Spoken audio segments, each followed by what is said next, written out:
Leah Terchansky with the Real News in Rabin Square, Tel Aviv. I'm here with Noam Shezaf of 972 Magazine, who's been covering the election since the campaign began. Today, Avigdor Liberman is officially stepping down from his position as the foreign minister. Can you talk about that? Yes, well, what Liberman is trying to do is put his legal troubles behind him.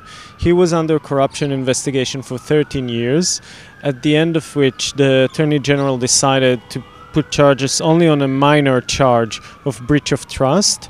Avigdor Liberman is hoping that he can step down for a few months, have a very brief trial that will not end in a clause preventing him from holding government office, and then he'll be able to return in 5 or 6 or 7 months with all these legal troubles behind him. So was it a surprise? If anything was surprising was the fact that the Attorney General decided not to press charges on the more serious case, because the police did recommend to charge Avigdor Liberman with money laundering and harassing a witness and more severe charges that could have really damaged him, but the Attorney General decided to drop these cases. Avigdor Liberman is the leader of Israel Beiteinu, a right-wing party representing the secular nationalist vote. Liberman is known for advocating the forced transfer of Palestinian citizens of Israel as part of a future settlement over the occupied territories. In October, Liberman joined Prime Minister Benjamin Netanyahu's Likud party in a surprise announcement. They will be running on a joint ticket in the elections on January 22nd. Before this union, Liberman was positioning himself as a political rival to the Prime Minister. Now, one of the things you wrote in your previous articles was that the sum of the two parties, if they were going through the election separately, the votes they would get would be larger than the votes they're going to get as one united ticket. Can you talk about why they decided to unite before the election and not after? Yes, there's something counterintuitive about that, but usually when you combine two parties, they get less votes because some of the voters are turned off by the members of the other party on the ticket. Now, Netanyahu and Liberman had mutual interest in combining their parties.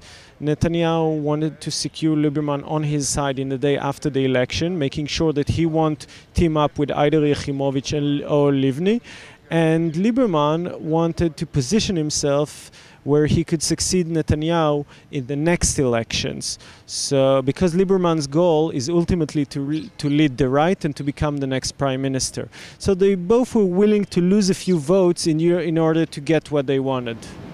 Now, according to the poll collector on your website, the latest poll indicate that regardless of how the campaigns go, Likud Beiteinu is almost certain to win.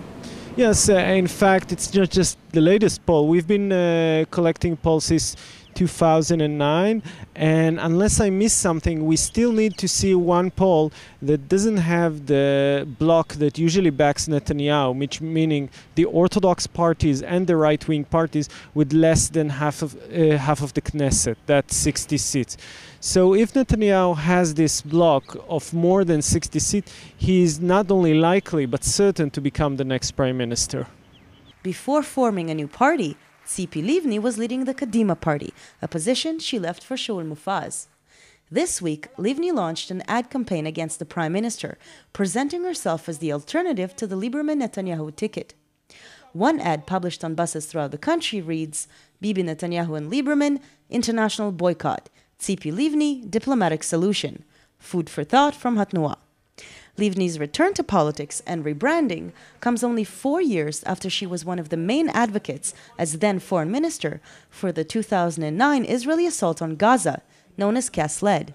Can you talk about his actual opposition in this election? Yes, there are several parties to the center which call themselves opposition to Netanyahu, Labor's Shali Yachimowicz, Tzipi Livni with Hatnua, and smaller fractions like Kadima led by Shaul Mofaz.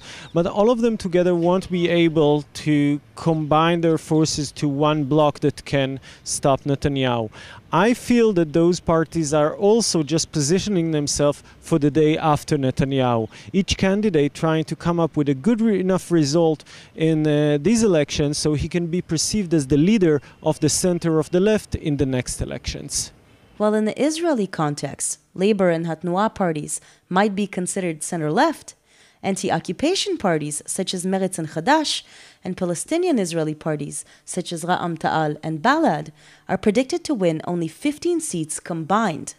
What should we be looking out for in these coming weeks leading up to the election?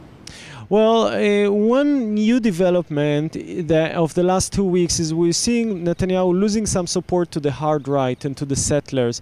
The settlers are now polling, Naftali Bennett of the settlers is now polling close to 13 seats, and that's a rise of almost 6 seats from the current Knesset, all of them taken from the Likud.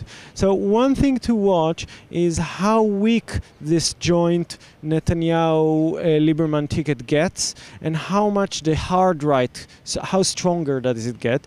The other thing is who is going to emerge as the real winner in the center, or we're going to have this awkward draw in which several people are going to see themselves as the leader of the center and the left.